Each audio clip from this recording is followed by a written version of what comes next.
one aspect is the physical fitness of it. What's your take on mental fitness? Because so in the times we live, especially in the startup ecosystem and the corporate system, right? The hustle and the grind mentality is kind of over celebrated these days, right? And it has its own downsides of getting stressed out. So what's your take on mental fitness, and how do you train yourself in being on the right spot? Yeah, I mean, like, I kind of think about it as well. The fact that I could get up almost all days in the last 1.5, 2 years and not say no to workout, that's more mind than really, physical. Because, it's very easy to get demotivated, right? As in, and so it's not like I've not worked long hours, I've not been stressed or something like that. So it's, I remember the first few years of Zerodha, I think we were working like, I don't know, 13, 14 hours a day types, So, and, but as we've grown as a business, I've realized it's important that people don't work hard. Because I think working hard is overrated. And because, if you're thinking long enough, long term enough, then you will know the importance of conserving your energy, right? Because it's like a marathon, right? Absolutely. I mean, you're not doing a 100-meter dash. Because in the problem in the startup world or in the business world, or, we've all been told that you need to work. Keep grinding, yeah, right. And but then, if you're thinking about your career as 30 years, 40 years, right? 3 months of working really hard can have significant damages over the next 29 years and 9 months, right? So I think some of these things I started appreciating as we grew as a business, saying not just me, I need to make sure that everyone on the team as well is not overworked as such. Yeah. So like, for example, at Zerodha today, we kill all work chat at 6 p.m. because one of the things I realized was that if people are chatting after 6 p.m., they'll be distracted all the time. Sure. Right. And if you have on these chat groups, you have these managers. If the manager pings, then almost everyone in the group is required to be wired in on what's happening, right? Because say, for example, I'm on a group with say 60 people, and at 8 p.m. I randomly, said something on the group. Now all the 79 people are forced to read through that, and then acknowledge, and then whatever they might be spending time with the kids or doing whatever. Now they're distracted. Yeah, right? so it's essentially context switching, right? I mean, you're doing something else, and now you have to kind of spend your processing time to read through what you've done. And then the thing is, if you know that I can send a chat at 8 p.m., you're probably already distracted. Right. Right. The saying, Nithin might just send something. I need to be ready to respond and stuff like that. So. So we kind of made some of these changes internally, and so the thing is, I think the problem everywhere is that we are all constantly thinking with near-term goals, and not really focused too much on the long-term goals of sorts. You're always compromising near-term whatever decisions. Prioritizing near term, so it ends compromising on whatever can affect you long term. And mind's really, I think, the most important aspect of a human. And so I've always played a sport because I find it almost meditative of sorts. So there's I used to play a lot of basketball when I was younger.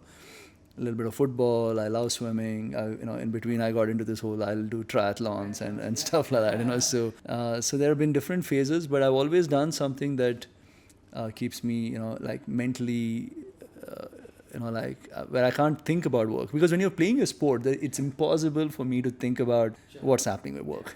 So it's the other thing I've done is I like music, so I've always. I give myself 15 minutes a day doing something around music, So right now I'm trying to learn Western classical guitar, So it's, for a while I was trying to learn keyboard. So I also find that, I can't stick around doing the same thing for too long. I need to, but going from no knowledge to kind of beginner, I find it very interesting. So I've learned a bunch of instruments.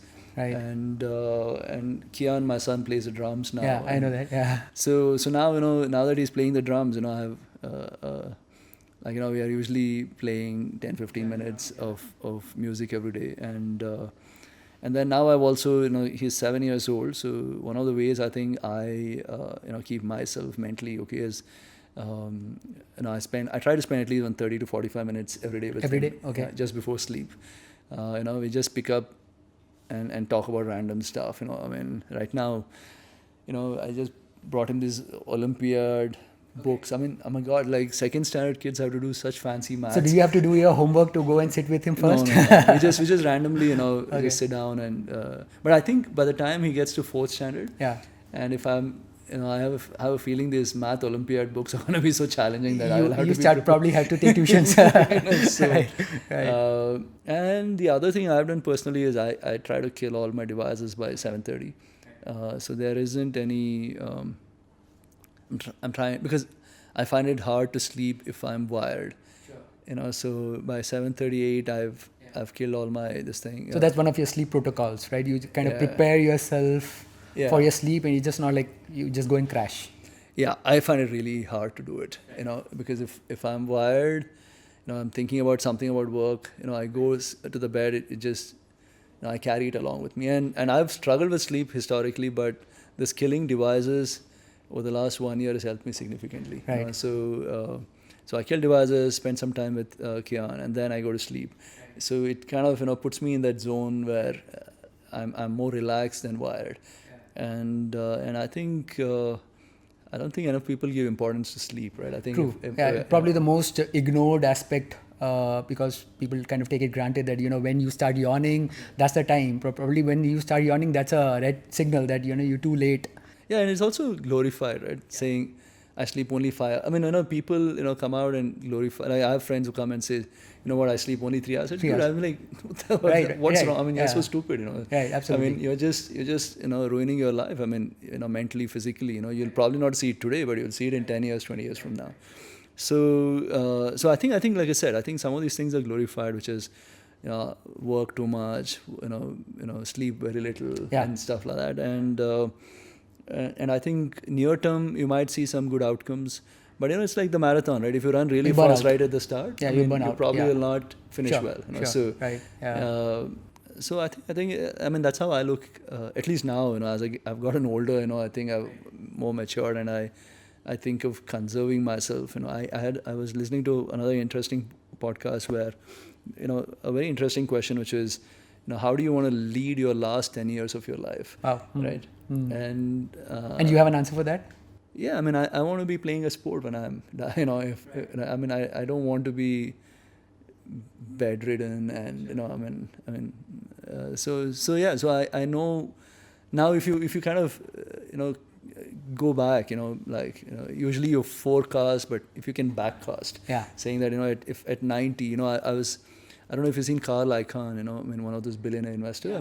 He plays tennis, he's 91, and so if I want to be playing ball at 90, 91, I know all the lifestyle changes I have to make at 40 to be able to be a certain way at 90. So of course, you can get up one day and some accident happens, or you get hit by like Seema, my wife, was probably one of the healthiest persons I knew. She got up one day and she had cancer. So it's, you cannot get away from those things. But doing some of these things right, you just improve the odds of leading kind of a healthier life.